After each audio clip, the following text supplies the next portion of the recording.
Front ಕೂತ್ಕೊಂಡಿರೋದು ನೋಡು ಇವನು. ಬಾ ಬಾ ಹೋಗಿ ಬಾ, ಕೂತ್ಕೊಳ್ಳೋಣ.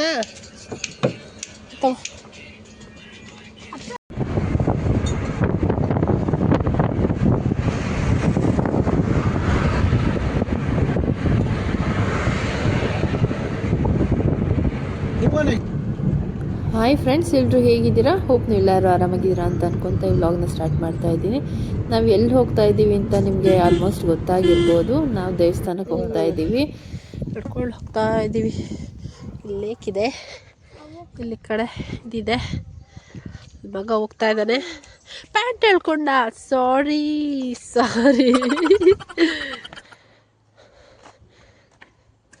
ಈಗ ನಾವು ಹೋಗ್ತಿರೋದು ಬಂದು ದೇವರಸಳ್ಳಿ ಬೆಟ್ಟ ಅಂತ ಇದೆ. ಇಲ್ಲಿ ಇವಾಗ ನೋಡ್ತಾ ಇರೋದು ಬಂದು ಗಣೇಶನ ಹತ್ರ ನನ್ನ ಮಕ್ಕಳು ಹೋಗಿ ಕುಂಕುಮ ಎಲ್ಲ ಹತ್ಕೊತಾ ಇದ್ದಾರೆ. ಬನ್ನಿ ಆ್ಯಕ್ಚುಯಲ್ ಗರ್ಭಗುಡಿಗೆ ಹೋಗೋಣ.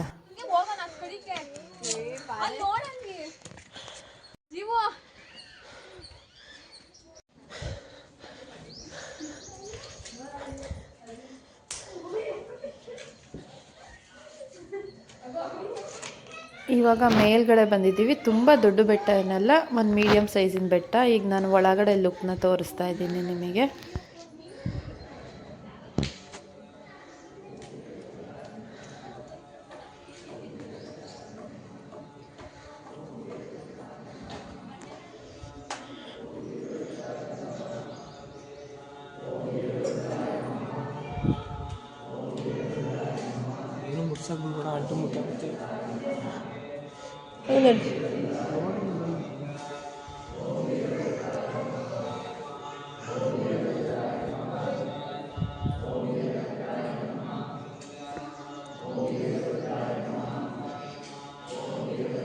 ಹಿಂಗೆ ಬಾ ಜಂಕಾರ್.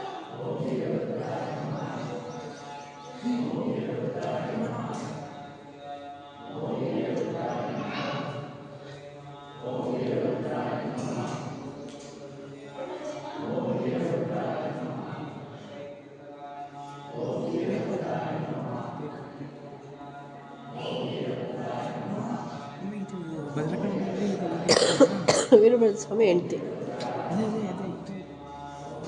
ಕುಂಕುಮಾರ್ಚನೆ ಏನು ಗೊತ್ತಿಲ್ಲ.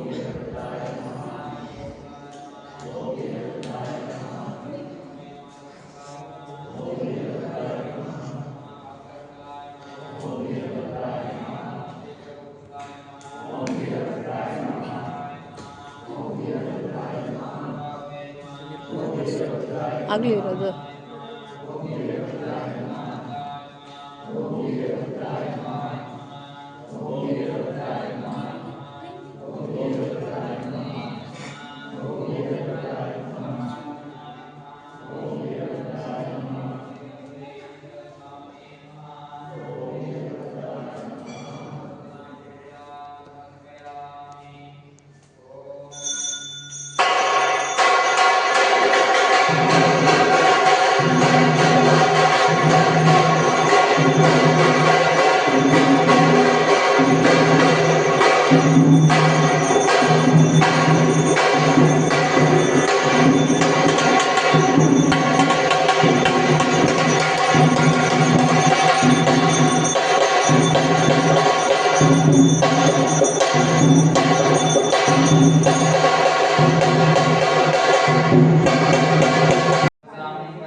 ಲೇಕ್ ಎತ್ತಿರೋದು.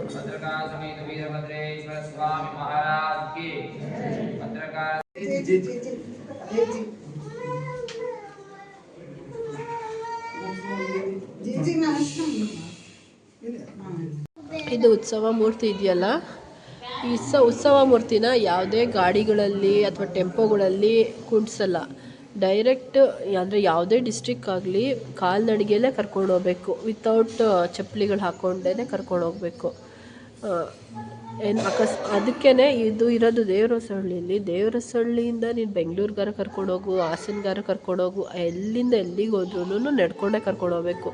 ಏನಿಲ್ಲ ಅಂದ್ರೂ 10ರಿಂದ 20 ಜನ ಬೇಕೇ ಬೇಕು ದೇವ್ರನ್ನ ಹೊತ್ಕೊಳಕ್ಕೆ. ಯಾಕಂದರೆ ತುಂಬ ಪವರ್ಫುಲ್ ಆಗಿರೋದ್ರಿಂದ ದೇವರು ತುಂಬ ಪವರ್ಫುಲ್ ಆಗಿರೋದ್ರಿಂದ ಏನಾದರೂ ಆಗಲಿ ಕಾಲ್ನಡಿಗೆಲೇ ಕರ್ಕೊಂಡು ಹೋಗಬೇಕು ಅನ್ನೋದು. ಈಗ ಬೇರೆದೆಲ್ಲ ಬೇರೆ ಟೆಂಪಲ್ಸ್ಗಳಲ್ಲಿ ಹೋಗ್ತಾರೆ, ಅಂದರೆ ಟೆಂಪೋಗಳಲ್ಲಿ ಎತ್ಕೊಂಡು ಹೋಗಿ ಅಲ್ಲಿಂದ ಅಲ್ಲಿಗೆ ನಡ್ಸ್ಕೊಂಡು ಕರ್ಕೊಂಡು ಹೋಗ್ತಾರೆ. ಇದು ಹಾಗಲ್ಲ. ನಾನು ಕರೆಕ್ಟಾಗಿ ಹೇಳಿದ್ದೀನಿ ಅಂತ ಅಂದ್ಕೊಂಡಿದ್ದೀನಿ. ನನಗೆ ಭಯ ಆಗುತ್ತೆ ದೇವ್ರ ಬಗ್ಗೆ ಮಾತಾಡೋದು ಅಂದರೆ.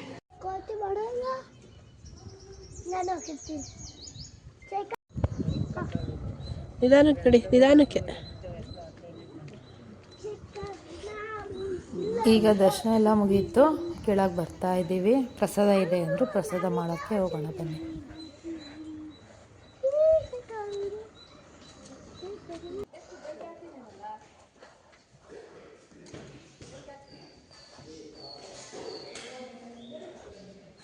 ಇದೆಂತೇನೋ